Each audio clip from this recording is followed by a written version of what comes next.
What's up, guys? It's Coach Grant with First Down Training. And today we're going to be breaking down 3 tips for quarterbacks to get more throw velocity. So we're going to be talking about the proper hip and weight transfer mechanics with the lower body. We're going to be talking about the proper upper body mechanics to give you more velocity on the throws, and then how you guys can get more velocity and be more consistent throwing on the run. So I hope this video helps you guys out. I hope it teaches you a few things about the quarterback position and what you guys can do to get better throwing mechanics for more velocity. But also, fellas, if you're a quarterback and you got to improve the mental side of things, you want to get better reading coverages, diagnosing defenses, knowing what coverage is which, check out that very first link in the description below where you can get access to over 400 plus videos already preloaded onto our website on how to read defenses. Each specific video is broken down to a set playlist. We have playlists like Cover 1, Cover 2. This is our Cover 3 playlist with probably over 100 videos in it where we just break down specific coverages like how we break down technique and form on this page. So if you got to improve your football IQ, want to get better reading defenses, it's like the Netflix for quarterbacks. Check out that very first link in the description below. Let's get started with this video. So we're looking at this story from Josh Allen. Now, while this is just a simple screen throw, it's a great example, and then we're going to show a live game example of pretty much the same thing with a throw across the field over the middle. But this throw shows that it's not, a quarterback is a rotational athlete. So that's the first tip to get more velocity on the throw, is you have to think of yourself as a rotational athlete, not an athlete who likes to push almost like a pitcher. A pitcher is a rotational athlete, but it's two very different motions, and that's what we're going to be discussing. So you see how when Allen goes to make this throw, that back leg is underneath that back shoulder, right? It's in a very explosive position. It's in a powerful position. His back leg isn't super wide outside of his frame, and his front leg isn't super heavy. That's the thing that we want to get to. A lot of people will teach that, oh, you want to be in a 50-50 base, or you want to be 60-40. What I like to teach is I'm telling you guys to go 70 on the back leg, 30 on the front leg. Because if you 70 on the back leg, 30 on the front leg, the best way to do that is to transfer that 70 to the front leg to 90. So you want to finish 90-10 on the back leg. So if you're 60-40, you've already transferred 10% of your weight that we could have transferred more if I had 70% on my back leg. Now, what a lot of guys will take when I say transfer, what they'll think is, oh, you want me to push off of my back foot. You want me to push like a pitcher and push off a mound. That's not what we want to do. We want to be driving off of my back quad. We want to be shifting the weight from my back leg to my front leg. And you see how when Allen does that, he doesn't even take a big stride. It's like he's literally just like his front foot is light, but he's stepping in place almost. That's completely fine. Anybody that tells you that you have to take a stride, you don't want to obviously throw flat-footed. You don't want to have your toes pointing towards the opposite end zone, but you want to make it to where it's a shift of weight from the back leg to the front leg, because when you can shift that weight, that's what allows your front hip to rotate through. And when your front hip rotates through, that's what will get your back hip to rotate through. And then when your back hip can come through before the football, that's going to give you more pop and more velocity on the throw. Think of it like hitting a baseball, right? When you're hitting a baseball, you don't take a real long step with that front foot. You take a short step in the dirt, and you're pivoting off that back foot and shifting the weight through so your hips get through, and then the bat trails behind, aka the ball. It's all the same principles. It's no different than a golfer. When he takes the club back and he pivots that back foot, he drives those hips down, comes down on the ball, the club is trailing behind his hips, like his hands are trailing his hips. That's how you want to think of throwing the football here. Obviously, I'm not a golf expert, I'm not a baseball expert, but one of the things I do know is that's what's going to get you more velocity on the throws, is think of it more as a weight shift rather than a push. Now, again, a lot of quarterbacks, what they'll do is they'll push off of this back foot, and when you feel like your back foot trails way behind, your front hip locks out. So many quarterbacks will push, and that back foot trails. They leave it behind, and then their shoulders will end up going through before their hips do. It's like hitting a baseball and using only your arms. You want to get your hips, you want to get your legs involved before the throw to be able to get more velocity. They call it torque, and in the next clip, we're going to be talking about how you guys can get torque based off of this. So let's watch the thing again full speed. This is a great example of what to look for when you have that quarterback who wants to shift weight or wants to push weight, and how you guys can correct that, okay? So now, here's a throw from Fresno State's QB, Jacob Hayner, and I think it's a great example of just what you guys can do in the pocket based on that same principle on a throw that's actually downfield, not just a bubble screen. Because it's going to be really easy to say, oh, well, the only reason he's not taking a stride and the only reason that works is because it's a bubble screen, and that's a gimme throw. Well, now, this specific throw right here, when Hayner comes across the field, he's getting some pressure, uncomfortable throw, off platform, watch his front foot, hardly takes a stride. It's just a weight shift. And you see how his front hip is able to come open and the back hip is able to go through before that football does. And he's able to throw that ball with a ton of velocity down the field. That's simply because of that weight shift from his back leg to his front leg. It's not about stepping. It's not about pushing off the back foot. It's not about taking this stride every single time. So again, live game example of how you guys can put more velocity on it with this type of throw. Now, the second tip to get more velocity on this throw is to be able to stay square with your upper half. Okay, so with so many quarterbacks quarterbacks will do is, especially on uncomfortable throws like this, they'll get set and this front side will be the end of them. They'll take that front shoulder and they'll swing it all the way around. They'll take their front elbow and swing this thing down towards the floor. All that's going to do is affect your release point. It's going to affect the snappiness or the twitch of the throw. You hear people talk about all the time, like I know at least Elite 11 guys, because I know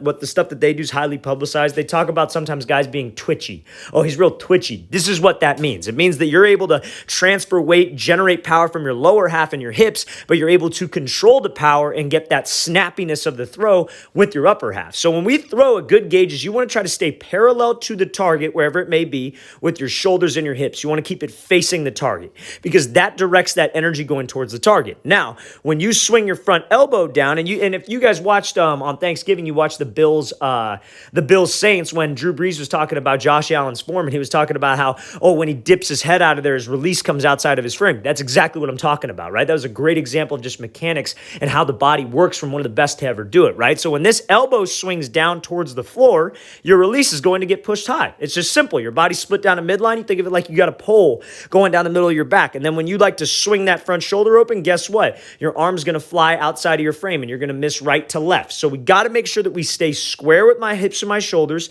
That front hand almost like pulls to my chest, or you think of it like your chest goes to your front hand, because if you could combine that with that weight transfer, if you combine that weight transfer and then that coil with your upper half, that gives you that snappiness to the motion. Weight transfer and then coil it. That's what gives you that whip. That's what allows you to have that kind of flick of the wrist where that ball's going to come off your hand with a ton of velocity, okay? So second tip to get more velocity on the throw, stay square with your body to the target. Keep that front hand at that chest, not to the left of the chest, like square across the chest. Shoulders and hips stay parallel, and really emphasize flicking that wrist. That's the second tip to get more velocity. So first tip, make sure it's a weight shift, not a push. It's a weight transfer to get the hips to open up. It's not about naturally thinking about just your hips. It's about shifting weight, and then it's about staying square with that upper half to give you more pop on this ball. Let's watch it again, full speed one more time. Great throw by Hayner here, coming across the field, weight shift, staying square, and delivering this strike like 15 yards downfield, okay? So now, third tip to get more velocity on your throws as a quarterback is on the run, you got to make sure that we treat it like the same kind of throw from the pocket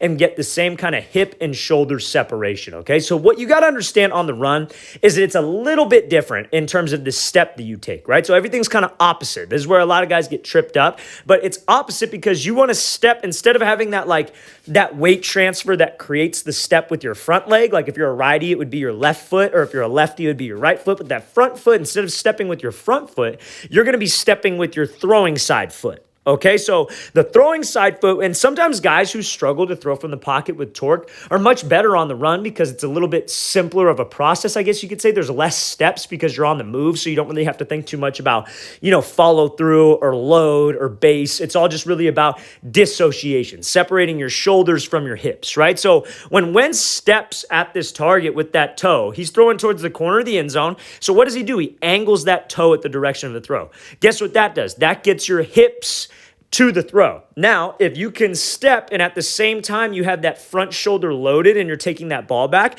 you have that separation. Hips are going forward, shoulders are going back. Wentz might be a little bit early with this sequence. If you guys are a little bit more closed off with that front shoulder when you guys do this, that's completely fine. But we just got to make sure that we get to that spot where that front foot's down, hips are towards the target. That's where my energy's going, and I'm loading that shoulder back to create that energy. Because now when the left leg kicks through, that's what gives me that snap. You see how the left leg comes through the same time the ball comes through. That's the spot that we want to get to. Left foot coming through or non-throwing side foot coming through as your throwing arm comes through. It's like that stretch, like that toy soldier stretch. You guys ever done that? Or Frankenstein's where you go opposite hand, opposite toe? It's just like that. You anchor yourself with the throwing side foot. That gets your hips to the target. Then you kicking the left foot through and bringing the throwing side arm through at the same exact time, and kicking in the direction of the throw directs so much more power at the target. So many quarterbacks, what they'll do is they'll come out on the run and they'll step. That toe won't angle towards the target. That toe will be pointed towards the sideline.